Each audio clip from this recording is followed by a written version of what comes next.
Hello दोस्तों, आप सभी का स्वागत है आपके अपने यूट्यूब चैनल संजीवनी पे। जैसा कि आप सभी को पता है कि यहाँ पर यूपीपीसीएल टी2 एग्जाम के लिए अंतिम प्रहार के नाम से सीरीज चल रही है।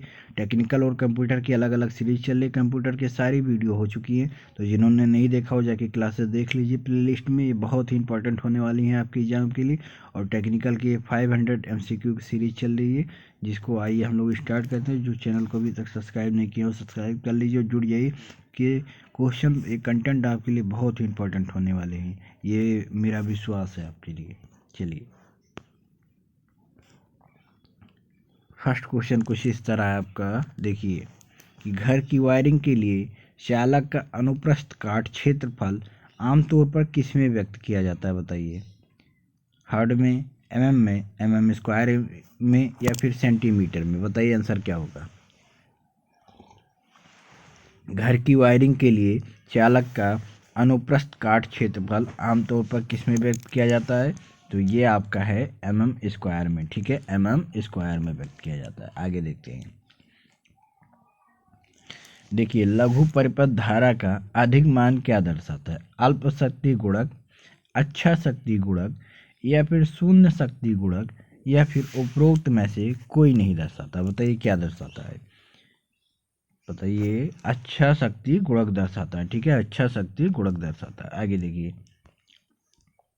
यदि ट्रांसफार्मर के लोहे के कोर को वायु कोर द्वारा प्रतिस्थापित किया जाए, ठीक है, तो ट्रांसफार्मर में शैथिल्य नुकसान क्या होगा? बढ़ेगा, घटेगा, अपरिवर्तित रहेगा, या फिर शून्य होगा? क्या होगा इसका आंसर, बताइए। क्वेश्चन जैसा कि आप देख रहे होंगे बहुत ही इंपॉर्टेंट होने वाले हैं आपके सीरीज के लिए, इसलिए चैनल से ज़रूर जुड़ जाइए, सब्सक्राइब कर लीजिए, बेल आइकन भी दबा लीजिए, जिससे कि आपको नोटिफिकेशन मिलता रहे। क्वेश्चन नंबर 3 का आंसर होगा आपका डी, ये शून्य होगा। ठीक है, क्या होगा? शून्य होगा। आगे चलिए, डैश, ठीक है, डैश के लिए कुछ भार के साथ, ठीक है, कुछ भार के साथ डीसी श्रृंखला मोटर शुरू करना उचित है? स्पार्किंग से बचने के लिए, ठीक है, गति को सीमित करने के लिए, अभिवाह को, ठीक है, अभिवाह को सीमित करने के लिए, या फिर धारा को सीमित करने के लिए? क्या होगा इसका आंसर, बताइए। 4 का आंसर क्या होगा? कंटेंट आप देख रहे होंगे बहुत ही इंपॉर्टेंट है। 4 का आंसर होगा आपका गति को सीमित करने के लिए। ठीक है, गति को सीमित करने के लिए। आगे देखिए, एक ट्रांसफार्मर में खुला परिपथ परीक्षण डैश के साथ प्रदर्शित किया जाता है? Rated transformer voltage, rated transformer धारा, डिस्ट धारा, या फिर उच्च आवृत्ति आपूर्ति? 5 का आंसर होगा रेटेड ट्रांसफार्मर वोल्टेज। ठीक है, फिर देखिए आगे, एक आरएलसी श्रृंखला परिपथ में अनुनाद आवृत्ति पर प्रतिरोध में वोल्टेज डैश होता है? लागू वोल्टेज की तुलना में बहुत कम, लागू किए गए वोल्टेज के बराबर, या फिर प्रेरक के मान का कार्य, या फिर लागू वोल्टेज की तुलना में बहुत अधिक? बताइए क्या होगा क्वेश्चन नंबर 6 का आंसर। तो 6 का आंसर होगा आपका बी, लागू किए गए वोल्टेज के बराबर। ठीक है, होता है ये। रेडियल प्रणाली में किस कठिनाई को रिंग प्रणाली द्वारा दूर किया जा सकता है? बताइए। चालक की लंबाई, चालक की अधिक लंबाई, वोल्टेज उपकेंद्र से बहुत दूर भार पर अधिक प्रभावित होता है, फीडर दोनों छोर से आपूर्ति से जुड़ा होता है, या फिर रेडियल प्रणाली में उच्च लागत? क्या होगा 7 का आंसर, बताइए।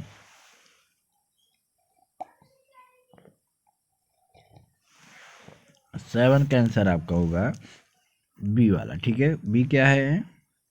वोल्टेज उपकेंद्र से बहुत दूर भार पर अधिक प्रभावित होता है। ठीक है,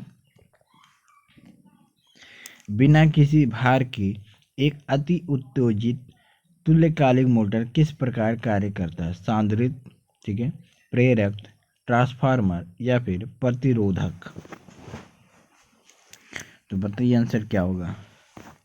8 का आंसर क्या होगा? तो ये आपका सांद्रित की तरह काम करता है। ठीक है, चुंबकीय परिपथ में फ्लक्स विद्युत परिपथ डैश के बराबर होता है, ऊष्मा के, वोल्टेज के, धारा के या फिर प्रतिबाधा के। बताइए क्या होगा आंसर। चुंबकीय परिपथ में फ्लक्स विद्युत परिपथ के डैश के बराबर होता है, किसके बराबर होता है, तो ये आपकी धारा के बराबर होता है। ठीक है, धारा के बराबर होता है। ठीक है, आगे देखते हैं। विद्युत वायरिंग में फ्यूज डैश रखा जाना चाहिए, पृथ्वी के तार में, विनिमयन या फेज तार में, सीधे लैंप में, तटस्थ तार में। बताइए क्या होगा आंसर इसका। 10 का आंसर क्या होगा, तो 10 का आंसर होगा आपका विद्युतमय या फेज तार में। ठीक है, आगे देखते हैं। चैनल को सब्सक्राइब कर लीजिए, जुड़ जाइए ऐसी सीरीज पाने के लिए। ये सीरीज आपके लिए बहुत ही इंपॉर्टेंट होने वाली है। चल कुंडल उपकरण में अवमंदन बलागुण किसके कारण होता है। बताइए, भंवर धारा, गुरुत्वाकर्षण घर्षण या फिर तरल घर्षण या फिर ताम्र हानि। बताइए क्या होगा 11 का आंसर, तो ये होता है आपका भंवर धारा। ठीक है, भंवर धारा। निम्नलिखित में से किसका उपयोग विद्युतीय केतली की ताप इकाई के रूप में किया जाता है। बताइए, निम्नलिखित में से किसका उपयोग विद्युतीय केतली की ताप इकाई के रूप में किया जाता है। बताइए, प्रेरणिक फिलामेंट, धातु ट्यूब में गुप्त तार या फिर फ्लैट तार सील या फिर खुला फिलामेंट। बताइए क्या होगा इसका आंसर। 12 का आंसर क्या होगा, 12 का आंसर होगा धातु ट्यूब में गुप्त तार। ठीक है, धातु ट्यूब में गुप्त तार। ठीक है, भाप टरबाइन प्रणाली का इकोनोमाइजर डैश में स्थित होता है। बताइए, टरबाइन परिपथ में, संभरण जल परिपथ में, कोयल संचालन संयंत्र में या फिर सांद्रित परिपथ में। बताइए क्या होगा इसका आंसर। 13 का आंसर क्या होगा, तो ये आपका होता है संभरण जल परिपथ में। ठीक है, संभरण जल परिपथ में। ठीक है, बुक्लोज रिले, ठीक है, ट्रांसफार्मर के डैश के खिलाफ सुरक्षा आवश्यक है। बताइए, आंतरिक घुमाव दोष, एसटी और एलटी दोष, भू संपर्कन दोष या फिर श्रृंखला दोष। क्या होगा आंसर बताइए 14 का।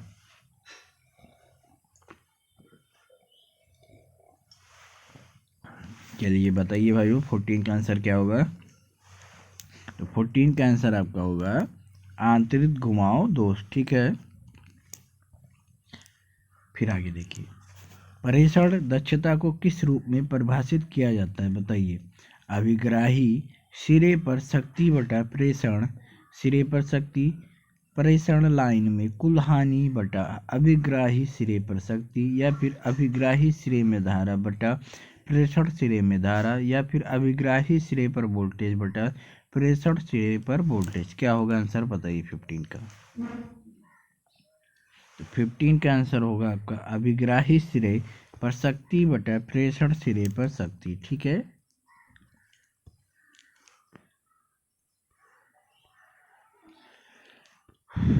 देखिए फिर क्वेश्चन आगे। एक ऊर्जा मीटर एक डैश होता है, क्या होता है, सूचक यंत्र, समकालीन यंत्र, रिकॉर्डिंग यंत्र या फिर परिशुद्ध यंत्र। बताइए क्या होता है एक ऊर्जा मीटर। वेरी गुड, ठीक है, बहुत अच्छा। बताइए क्या होता है 16 का बी। ठीक है, 16 का बी। ठीक है, समकालीन यंत्र होता है। ठीक है, आगे देखते हैं। एक वृत्ताकार छिद्र के परिकर्षण में के लिए औजार का उपयोग किया जाता है, कौन सा औजार होता है बताइए। छेनी, आधी गोल फाइल, सपाट फाइल या फिर ड्रिल। क्या होता है बताइए।